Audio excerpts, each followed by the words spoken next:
welcome to College Kid Cooking. Today we're going to do coconut cream pie with our mystery guest Eugene and me and my grandpa, so I hope you enjoy. Okay, it's only not going to be cream, it's just going to be coconut custard pie. Oh. No cream. Coconut custard pie. We're going to use some evaporated milk. I recommend using fat-free. First we got to heat it up.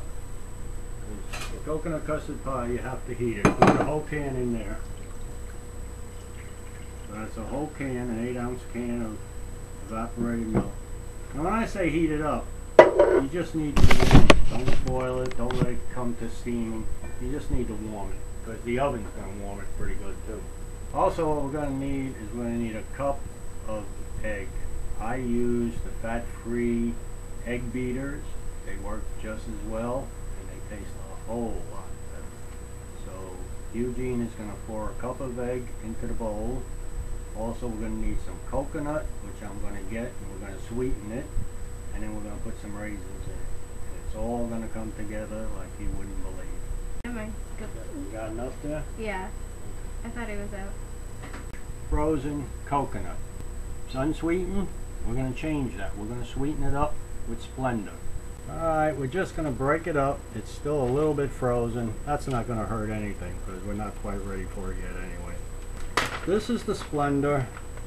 Actually, I do not measure this. Everything is pretty much to taste. And as I'm doing it, you'll get the idea. So you don't have to go crazy getting a teaspoon of this and a tablespoon of that. First, we just take the Splendor and dump it right on top of the coconut. Make a good coating for it. Don't worry, you're not going to use too much. Put that over there. And one more time, we'll just mix everything. As you're mixing it, you'll feel it. It's best to really let this dry out. With time constraints, we're doing it this way. Here's our, see how that's just smoking a little bit? That's fine. That's just about the way you want it. That we're just going to dump right into the egg batter. Okay, and be careful. You don't want to make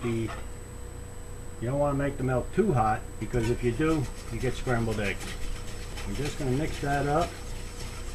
Now into this, we're going to put some nutmeg and some vanilla.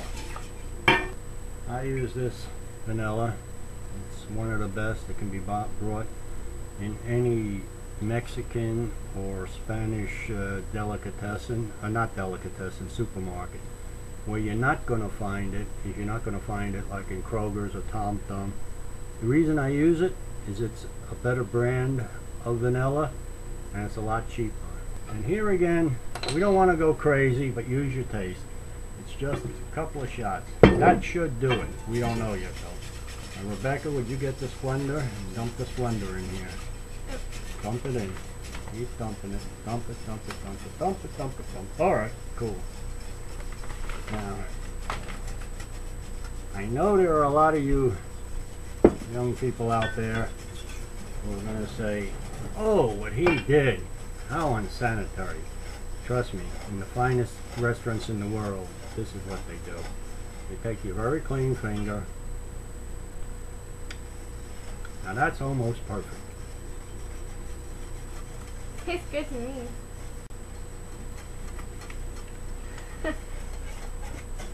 Alright, everybody approves.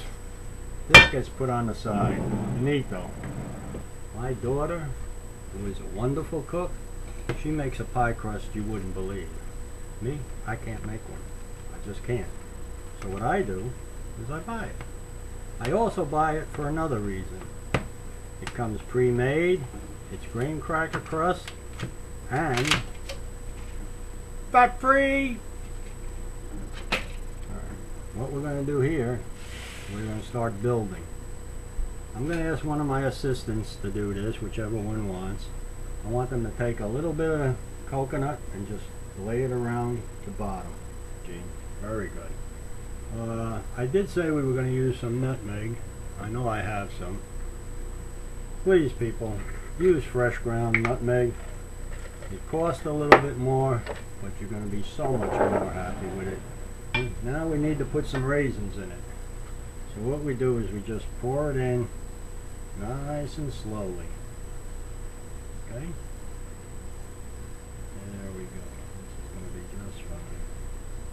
I almost measured this right. We're going to put a little cinnamon on the top. Alright, ladies and gentlemen, we'll be back. This pie should take about 20 minutes to bake, sometimes 25, 375 oven. Stick a knife, a toothpick, whatever you got in it. When it comes out dry, the pie is done. By all means, let it cool for about a half hour. Because if you take it out and it's really hot and you try to cut it, kaplowey. You've got pie all over. It's not bad.